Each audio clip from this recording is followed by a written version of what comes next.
ఒక్కసారి ఈ చేపల పులుసు రుచి చూస్తే అన్నం ఎంతున్నా సరిపోదు. ఈరోజు మనం ఆంధ్ర స్టైల్ పుల్లగా, కారంగా, మంచి మసాలా రుచితో చేపల పులుసు ఎలా తయారు చేయాలో చూద్దాం. ముందుగా చేప ముక్కలను బాగా శుభ్రంగా కడిగి తీసుకుందాము.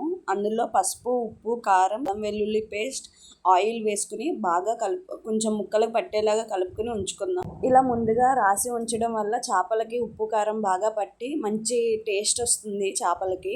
అండ్ అలానే చేపల స్మెల్ పోయి మంచిగా మనం కర్రీ తినేటప్పుడు కూడా చాలా మంచి టేస్ట్ వస్తుంది. ముందుగా మనం చింతపండుని నానబెట్టుకుని ఉంచుకుందామండి. అది మనం తీసుకున్న చేపలు బట్టి నానబెట్టుకోవాలి. ఇప్పుడు కర్రీ రెడీ చేసుకుందాము. నేను 1 కేజీ చేపలకి 3 ఉల్లిపాయలు తీసుకున్నాను చిన్న సైజు. అండ్ అలాగే పెద్ద సైజు టమాటో 1 తీసుకున్నాను. ఇవన్నీ కూడా మిక్సీ పట్టాలి. 1 స్పూన్ ధనియాల పొడి, 1 స్పూన్ జీలకర్ర, 1/2 స్పూన్ మెంతులు, కొంచెం ఆవాలు, ఇవన్నీ కూడా మిక్సీ పట్టుకుందాము. కొంతమంది మిక్సీ పట్టకుండా డైరెక్ట్గా ఆయిల్లో వేయించుకుని అలా చేస్తారు. అలా కూడా బాగుంటుంది. అలాగే ఇదొక స్పెషల్.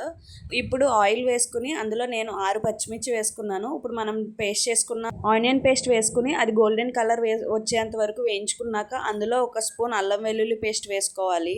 ఉల్లిపాయ గోల్డెన్ కలర్ వచ్చాక ఆటోమేటిక్గా ఆయిల్ పైకి వచ్చేస్తుంది. ఆ టైంలో మనం అల్లం వెల్లుల్లి పేస్ట్ వేయాలి. ఇప్పుడు ఇది కూడా వేగిపోయాక ఒక మంచి అరోమా వస్తుందండి. ఆ స్టేజ్లో మనం ముందుగా మ్యారినేట్ చేసి పెట్టుకున్న చేప ముక్కల్ని అందులో వేసుకోవాలి.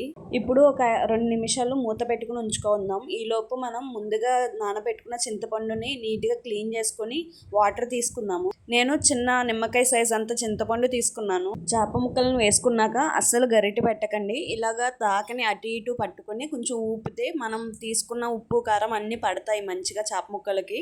ఇప్పుడు మనం తీసుకున్న చింతపండు నీళ్ళను పోసుకుందాము. చింతపండు నీళ్ళను పోసాక ఒకసారి దాకని బాగా కదపండి. ఈ టైంలోనే ఒకసారి టేస్ట్ చేయండి ఉప్పు సరిపోయిందా లేదా అని. సరిపోకపోతే ఈ టైంలోనే వేసుకోండి. నాకు కొంచెం సరిపోలేదు, సో వేసుకున్నాను. ఒక 5 నిమిషాలు మూత పెట్టండి. 5 నిమిషాల తర్వాత చివరిగా కొత్తిమీర వేసుకొని మంచిగా ఆంధ్ర స్టైల్ చేపల పులుసు రెడీ అయింది.